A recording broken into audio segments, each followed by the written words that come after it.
Hello and welcome back to Travels Through Tea. We are on day 18 of our 24 days of Christmas, and I have another very Indian surprise for you. This is a Moringa Tulsi green tea. So you already know what a green tea is. We've been over that.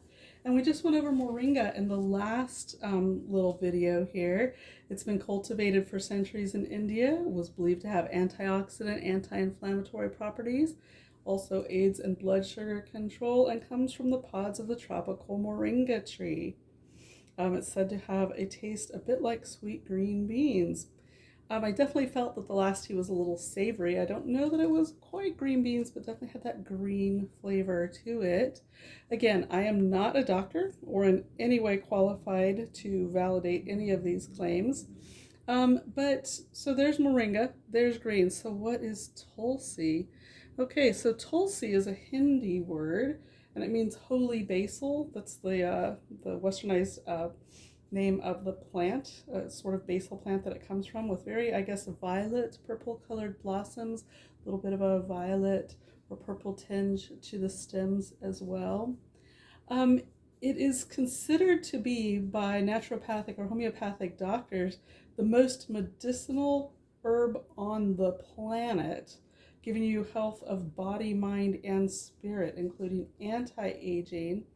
What else did they say? In the West, it's considered what's called an adaptogen. Let's try that again, adaptogen. So it's helps you to adapt to stress. This is from a 2017 review from a naturopathic doctor. They say that it helps you psychologically, physiologically, immunologically, and to adjust to stress of modern living. And that is from an article called The Clinical Efficacy and Safety of Tulsi in Humans, a Systematic Review of the Literature, in what I assume is a journal called Evidence-Based Complement Alternative Medicine from 2017 by someone named Jamishi, and I'm sorry, I think I butchered that, Jamshidi N. Cohen, my apologies, who has an MM. I looked and looked and looked. I do not know what an MM is. If anybody out there with homeopathic knowledge or naturopathic knowledge could enlighten us, that would be very helpful. And thank you as we've gone through this. This is my, as I've said at the very beginning, my first time doing these videos. This is just my passion, and this is obviously just a review of teas. I don't know where the videos are going to go. I think it will be fun to see. But for now, Moringa Tulsi green tea. And I can tell you, it does smell like a green tea, but the thing that it most reminds me of, so very green, and then obviously must have the moringa and the tulsi in there as well. There is a bit of a light basil smell to it. It's so light that, to be honest with you, the first time I smelled it in review for this video, I got a little up my nose because I really had to breathe it in. It's got such a very, very light smell. But what it reminds me of, and I don't recommend this, but my father grew up in a day and an age where it was okay to smoke, and he lived in England, so my father smokes a pipe. So I grew up with the smell of pipe tobacco. He also grew up part of his life on a tobacco farm. And so again, I don't recommend it. We know that smoking is not good for you. But this smells like one of the tobaccos he used to smoke, called a Cavendish.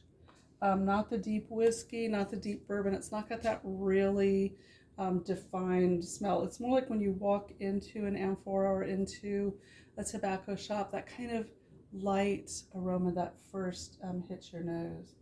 So let's find out what this moringa tea, moringa tulsi green tea, looks and tastes like. I'm gonna guess it looks light and green, but let's see what happens here.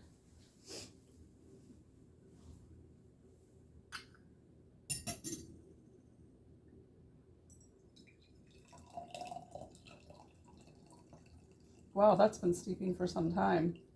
And that's almost clear.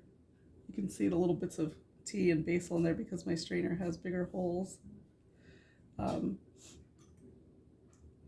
of see, what did they do for leaves in here? They don't seem to be quite big. No, these are very small. I don't know if you'll be able to see this or not without a light on it. We'll give it a try. Can you see in there? I don't think so. This is almost as though somebody took your spices from your spice jar and put them into a pot. So there won't be a lot of surface area with this one. I wonder if they did that so that the tea was very well balanced with the herbs, with the moringa and the tulsi. All right, very pale.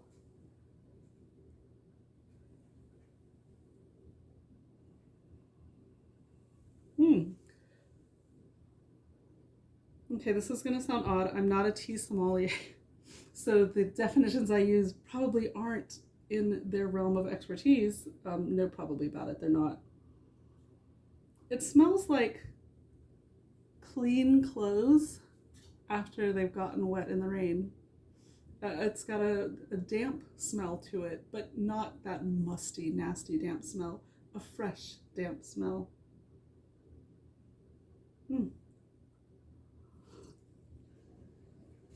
Oh, wow. That's unexpected. It has a really fresh, citrusy burst. I wonder if that comes from the holy basil, from the Tulsi. I certainly didn't taste that with the Moringa in the last tea. Again, this is really well blended. If you let it sit on your palate, you can at one time taste the green tea. At one time taste what must be the basil. It doesn't taste like a strong basil. But if someone said to you, oh, what is this herb? And put it in your mouth, you go, I bet that's some sort of basil. Not that strong Italian, like we're used to in Italian cooking. Just a light basil with a citrusy little burst. And then the undertone of that little green savory must be the moringa. Yet another delightful tea. And that one for me is really fun because it's something absolutely new that I've never experienced before. Most of the others I've had some version of, whether it's in a curry, whether it's in the Chinese oolong tea, whether or not it's in some sort of a tisane that I've had from some other place. I've had the Assam, I've had the Darjeeling, I've had the black teas, I've had many of the spices, I've had green teas. This one is a really beautifully balanced blend of those three things brought to life in a warm, soothing cup. Unexpected, delightful, beautiful. Thank you again for joining me, and I will see you next time, day 19 of our 24 days of tea. All right, happy travels.